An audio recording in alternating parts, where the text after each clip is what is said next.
प्रभात मेरे प्यारे बच्चों मैं संजय सर। बच्चों आज मैं आप लोगों को आपके कक्षा 8 से पाठ 15 गुरुदेव रविंद्रनाथ टैगोर जी पाठ पढ़ाने जा रहा हूं। बच्चों इसमें गुरुदेव रविंद्रनाथ टैगोर की जीवनी के बारे में बतलाया गया है। तो बच्चों आइए अब पाठ की ओर चलते हैं। प्रस्तुत पाठ जीवनी शैली में रचित है। इसमें गुरुदेव के जीवन के प्रेरक प्रसंगों का प्रस्तुतिकरण अत्यंत रोचक ढंग से किया गया है। इसके साथ साथ उनकी साहित्यिक देन का विवेचन भी कुशलतापूर्वक किया गया है। लेखक ने गुरुदेव के प्रति सहज भक्ति भाव रखते हुए भी तटस्थता एवं स्पष्टता के साथ अपने कथ्य को प्रस्तुत किया है। विद्यार्थियों का रविन्द्रनाथ टैगोर के बारे में जानना बहुत ही जरूरी है, यानी अत्यंत आवश्यक है। तो बच्चों इस पाठ को आप लोग 2-3 बार अच्छे ढंग से पढ़ लीजिएगा। मैं इस पाठ का केवल सारांश बतला देता हूं क्योंकि वीडियो काफ़ी लंबा हो जाएगा। तो मेरे प्यारे बच्चों पाठ का सारांश है। यूँ तो यह पाठ जीवनी शैली में रचित है। इस पाठ में गुरुदेव रविन्द्रनाथ टैगोर के जीवन एवं प्रेरक प्रसंगों का वर्णन किया गया है। रविन्द्रनाथ बनर्जी कुल के थे, पर समाज में सम्मानीय होने के कारण उनका वंश ठाकुर कहलाता था। टैगोर इसी का अंग्रेजी मुलम्मा का मतलब होता है बच्चों, यानी खोल ऊपर चढ़ा हुआ रूप है। रविन्द्रनाथ का जन्म 7 मई 1861 को बंगाल के एक संपन्न परिवार में हुआ था। 15 वर्ष की अवस्था में ही वे लिखने लगे थे। उनकी पहली कविता वन फूल ज्ञान अंकुर पत्रिका में प्रकाशित हुई थी। 1878 में वे उच्च शिक्षा के लिए इंग्लैंड रवाना हुए। वे वहां केवल 1.5 वर्ष तक ही रहे। 1883 में उनका विवाह मृणाली देवी से उनकी 5 संतानें हुई। उन्होंने कविताएं, कहानियां, उपन्यास, नाटक आदि लिखे। उन्होंने 1901 में एक विद्यापीठ की स्थापना की। ये रविन्द्रनाथ ही थे जिन्होंने गांधी जी को महात्मा की उपाधि दी थी। 1912 में उनकी कविताओं का संकलन गीतांजलि का अंग्रेजी अनुवाद प्रकाशित हुआ। इस पर उन्हें 1913 का साहित्य का नोबेल पुरस्कार प्राप्त हुआ। 1918 में उन्होंने विश्व भारती विश्वविद्यालय की स्थापना की। उनकी प्रतिभा बहुमुखी थी। 7 अगस्त 1941 को उन्होंने अंतिम सांस ली। गुरुदेव रविन्द्रनाथ टैगोर बच्चों इनका जन्म 7 मई 1861 को कोलकाता में हुआ था। निधन 7 अगस्त 1941 को हुआ था। आइए बच्चों अब मैं प्रश्न और अभ्यास की ओर चलता हूं। सबसे पहले मैं मौखिक प्रश्न की ओर चलता हूं। निम्नलिखित प्रश्नों के उत्तर संक्षेप में दीजिए। प्रश्न संख्या 1 है, पूर्व और पश्चिम में बहने वाली 2 धाराएं कौन सी है? उत्तर है गांधी और रविन्द्रनाथ पूर्व और पश्चिम में बहने वाली गंगा और सिंधु के समान 2 धाराएं हैं।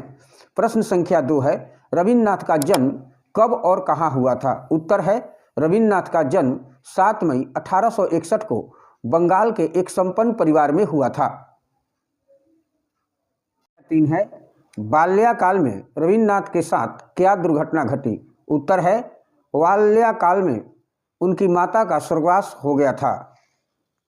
प्रश्न संख्या 4 है, गुरुदेव रविन्द्रनाथ को किस रचना पर नोबेल पुरस्कार प्राप्त हुआ? उत्तर है गुरुदेव रविन्द्रनाथ को गीतांजलि रचना पर नोबेल पुरस्कार प्राप्त हुआ था।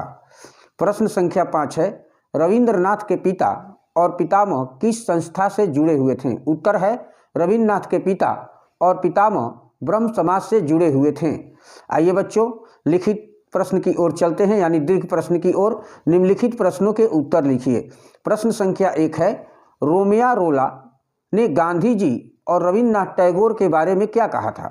उत्तर है रोमियो रोला ने कहा था कि गांधी और रविन्द्रनाथ एक हिमालय से निकलकर पूर्व और पश्चिम में बहने वाली गंगा और सिंधु के सदृश 2 धाराएं हैं।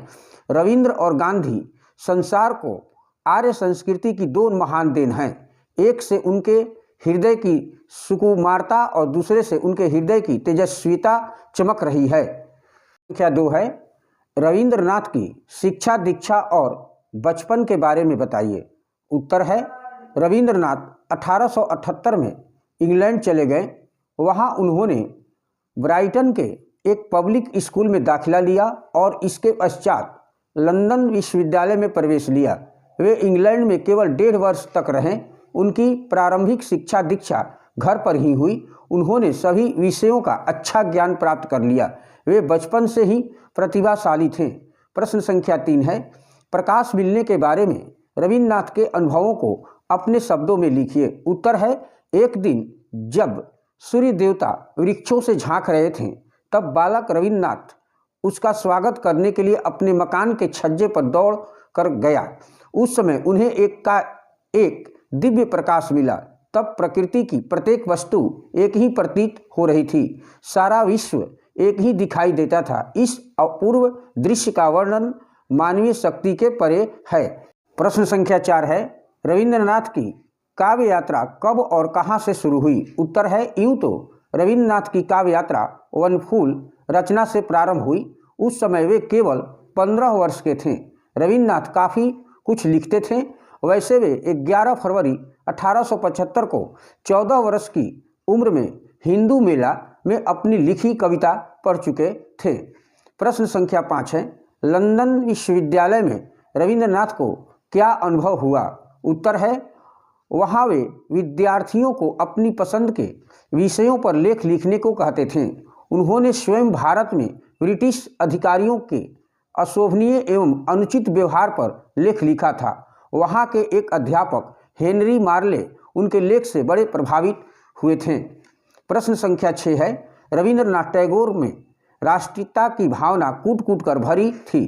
कुछ उदाहरणों से इस कथन का समर्थन करो। उत्तर है, रविन्द्रनाथ टैगोर में राष्ट्रीयता की भावना कूट कूट कर भरी थी। इसका उदाहरण है कि जब 1919 में जालियांवाला बाग कांड हुआ, तब उन्होंने अपनी सर की उपाधि त्याग दी थी। राष्ट्रीय गीत की रचना में भी उनकी राष्ट्रीयता झलकती है।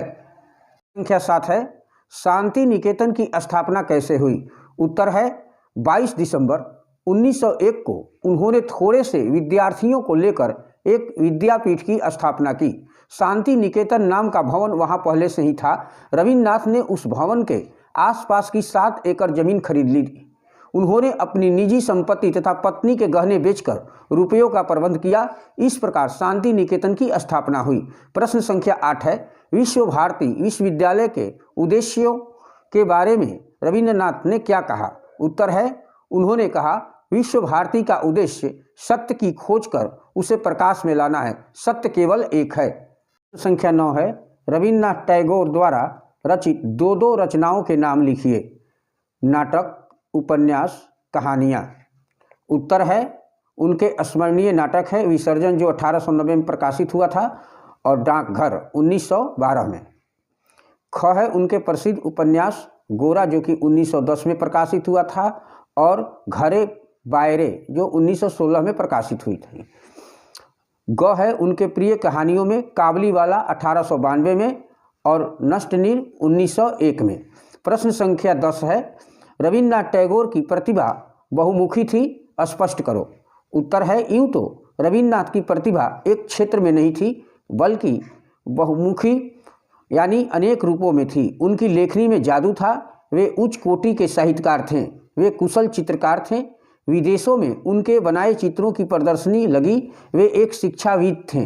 उन्होंने शांति निकेतन एवं विश्व भारती विश्वविद्यालय स्थापित किए। वे दार्शनिक एवं चिंतक भी थे। आशय स्पष्ट करो। पहला है, प्रकृति की प्रत्येक वस्तु इस समय एक ही प्रतीत होती थी। सारा विश्व एक दिखाई देता था। आशय है, यूँ तो जब व्यक्ति को दिव्य प्रकाश यानी अलौकिक, जिसे हम भव्य रोशनी भी कहते हैं, मिल जाता है, तब भेद समाप्त हो जाते हैं और प्रकृति की प्रत्येक वस्तु एक जैसी लगती है। सारा विश्व एक ही प्रतीत होता है। दूसरा है, सहस्त्र सूत्रों के एक धागे से बंधे हमारे हजारों मन। आशय है, इसका आशय है कि हमारे हजारों मन एक ही धागे से बंधकर एक हो गए हैं। हम सब एक हैं। तीसरा है, मैं धरती रूपी मंदिर की तीर्थ यात्रा करने आया था। आशय है, एक कविवर के अंतिम शब्द हैं। वे इस धरती को पवित्र मंदिर के समान मानते थे। यहाँ आकर उन्हें ऐसा लगा कि वह इस धरती पर तीर्थ यात्रा करने जैसा पवित्र काम करने आए थे। ग्रहण संबंधी प्रश्न। निम्नलिखित गद्यांश को पढ़कर पूछे गए प्रश्नों के उत्तर लिखिए। बच्चों, मैं गद्यांश पढ़ रहा हूँ। रविन्द्रनाथ का दृढ़ विश्वास था कि शिक्षा ही एक ऐसा माध्यम है जिसके द्वारा भारत की प्रगति हो सकती है। 22 दिसंबर 1901 को उन्होंने थोड़े से विद्यार्थियों को लेकर एक विद्यापीठ की स्थापना की। शांति निकेतन नाम का भवन पहले से ही वहां था। रविन्द्रनाथ ने भवन के आसपास की करीब 7 एकड़ जमीन खरीद ली। रुपयों का प्रबंध उन्होंने निजी संपत्ति बेचकर तथा पत्नी के गहने बेचकर किया। सबसे पहले उन्होंने एक पुस्तकालय और प्रयोगशाला बनवाई। इसमें प्रश्न है पहला, रविन्द्रनाथ का दृढ़ विश्वास क्या था? तो रविन्द्रनाथ का दृढ़ विश्वास यही था कि शिक्षा ही एक ऐसा माध्यम है जिसके द्वारा भारत की प्रगति हो सकती है। प्रश्न संख्या इसमें है 2, उन्होंने कब और कैसे एक विद्यापीठ की स्थापना की? तो उन्होंने 22 दिसंबर 1901 को थोड़े से विद्यार्थियों को लेकर एक विद्यापीठ की स्थापना की। तीसरा है, शांति निकेतन के लिए और क्या प्रयास किए गए? शांति निकेतन के लिए उनके द्वारा जो प्रयास किए गए, तो भवन के आसपास की करीब 7 एकड़ जमीन को खरीदा गया। चौथा है, रुपयों का प्रबंध कैसे किया गया? तो गुरुदेव ने अपनी निजी संपत्ति बेची तथा पत्नी के जेवर बेचे। पांचवा है, वहाँ उन्होंने किस किस का निर्माण कराया? तो वहाँ उन्होंने एक पुस्तकालय और प्रयोगशाला का निर्माण कराया। बहुविकल्पीय प्रश्न यानी मल्टीपल चॉइस क्वेश्चन। नीचे लिखे प्रश्नों के उत्तर का सही विकल्प चुनकर उसके सामने ठीक का चिन्ह लगाइए।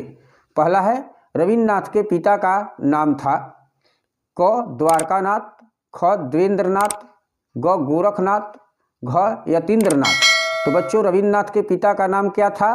तो ख देवेंद्रनाथ। दूसरा है, हिंदू मेले का उद्देश्य क्या था?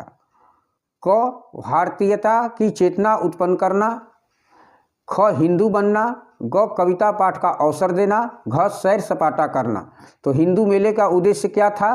तो क भारतीयता की चेतना उत्पन्न करना।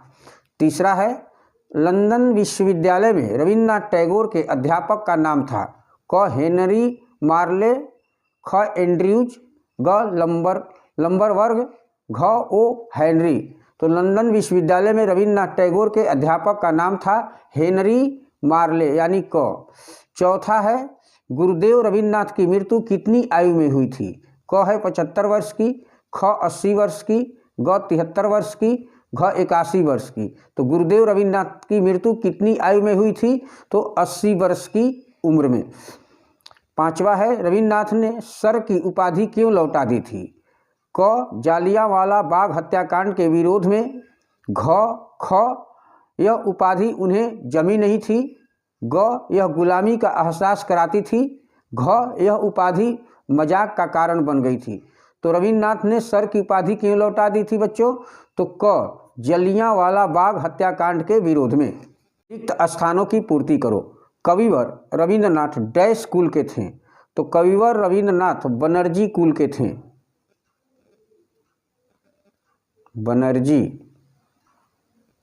बनर्जी कुल के थे। दूसरा है, सम्मानीय होने के कारण उनका वंश डैश कहलाता था? तो सम्मानीय होने के कारण उनका वंश ठाकुर कहलाता था, ठाकुर।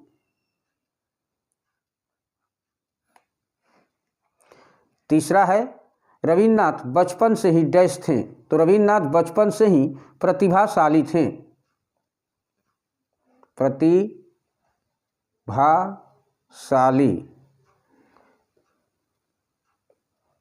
शाली थे। चौथा है, रविन्द्रनाथ ने ही गांधी जी को डैश की उपाधि दी थी? तो गांधी जी को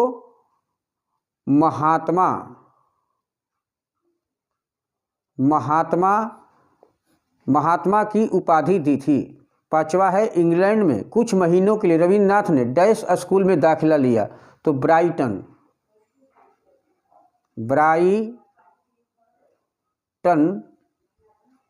के स्कूल में दाखिला लिया। ये बच्चों भाषा अध्ययन की ओर मैं चलता हूँ। पहला है, संधि विच्छेद करो। क है महात्मा, महा प्लस आत्मा। ख है योगा, योग प्लस उदय। ग है समुचित, सम प्लस उचित। यहाँ है घ सूर्योदय, सूर्य प्लस उदय।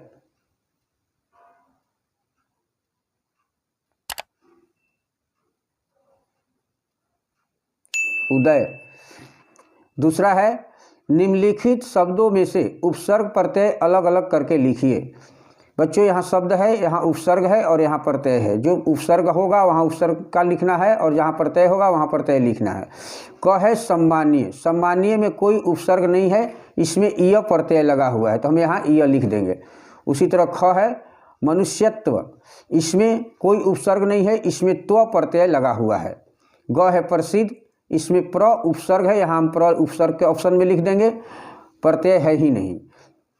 घ है समर्पित, समर्पित में कोई उपसर्ग नहीं है, इसमें ईत प्रत्यय लगा हुआ है। समर्पित तो ईत प्रत्यय लगा हुआ है। अंग है अंतिम, अंतिम में कोई उपसर्ग नहीं है, इसमें ईम प्रत्यय लगा हुआ है, अंतिम ईम। च है स्मरणीय, इसमें कोई उपसर्ग नहीं है, ईय प्रत्यय लगा हुआ है। तीसरा है विशेषण, विशेष छांटकर सामने लिखो। बच्चों वाक्य है, यहाँ विशेषण है और यहाँ विशेष है। यहाँ पर क है भारतीय संगीत में रुचि थी, तो इसमें भारतीय जो है वो विशेषण है और संगीत जो है वो विशेष है। उसी तरह ख है काबली वाला, उनकी प्रिय कहानी थी, तो इसमें प्रिय जो है प्रिय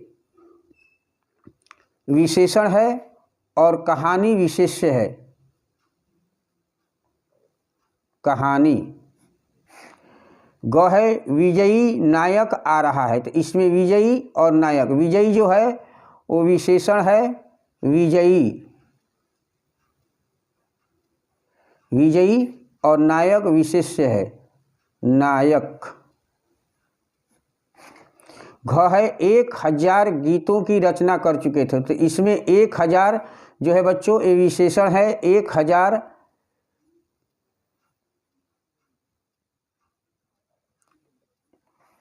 और गीतों जो है वो विशेष्य है, गीतों। चौथा है वचन बदल कर लिखो। क है आकांक्षाओं, तो क्या होगा आकांक्षा। ख है पहाड़, तो पहाड़ों। ग है विचारों, विचार। घ है शिखर, शिखरों। अंग है चित्रों, चित्र। च है रचना, रचनाएं। छ है कहानियों, कहानी। ज है नाटक, नाटकों। कर्मवाच्य में बदलकर लिखिए। क है रविंद्रनाथ ने 1000 गीत रचे, तो इसको हम कर्मवाच्य में बदल रहे हैं, रविंद्रनाथ द्वारा 1000 गीत रचे गए। ख है लोगों ने उनका जन्मदिन मनाया, तो इसका कर्मवाच्य में क्या होगा, लोगों द्वारा उनका जन्मदिन मनाया गया। ग है गुरुदेव ने विश्व भारती की स्थापना की, कर्मवाच्य में मैं बदल रहा हूँ, गुरुदेव द्वारा विश्व भारती की स्थापना की गई। 6 है 2-2 पर्यायवाची शब्द लिखो।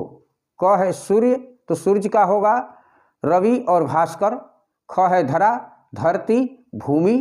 ग है पुस्तक, किताब, ग्रंथ। घ है चंद्रमा, सोम, शशि। 7वां है उदाहरण के अनुसार वाक्य बदलिए, जिसे हमें हम लोगों को संयुक्त वाक्य में बदलना है। यहाँ पर उदाहरण दिया हुआ है, रविन्द्रनाथ कवि थे, वे एक चित्रकार भी थे, तो यहाँ पर बदला गया है संयुक्त वाक्य में, रविंद्रनाथ कवि होने के साथ साथ चित्रकार भी थे। तो यहाँ पर ऑप्शन में क है मैं एक अध्यापक था, मैं कविता पाठ भी करता था, तो इसका संयुक्त वाक्य में होगा मैं एक अध्यापक होने के साथ साथ कविता पाठ भी करता था। ख है वह एक दुकानदार है, वह देसी चिकित्सा भी करता है। वह एक दुकानदार होने के साथ साथ देसी चिकित्सा भी करता है।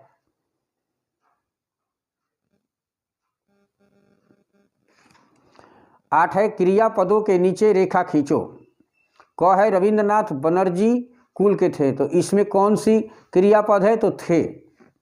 ख है उनके मनुष्यत्व का विकास हुआ, इसमें हुआ क्रियापद है। ग है सूर्य देवता झांक रहे थे, तो झांक रहे थे, इसमें क्रियापद है। घ है यह संगीत रविंद्र संगीत के नाम से जाना जाता है, तो जाना जाता क्या है, तो क्रियापद है। अंग है वे 1000 गीतों की रचना कर चुके थे, तो कर चुके थे क्या है, क्रियापद है। तो बच्चों इस पाठ में जितने भी वर्ड मीनिंग दिए हुए हैं यानी शब्द भंडार शब्दार्थ उसे आप अपनी कार्य पुस्तिका पर अच्छे तरीके से लिख लीजिएगा और इसे याद करते रहिएगा। और जितने भी प्रश्न और अभ्यास हैं संक्षेप में और लिखित में, उसे आप अपनी कार्य पुस्तिका पर लिख करके अच्छे तरीके से याद करते रहेगा। तो मेरे प्यारे बच्चों, इस तरह से यह पाठ समाप्त हुआ। थैंक यू मेरे प्यारे बच्चों, मैं संजय सर।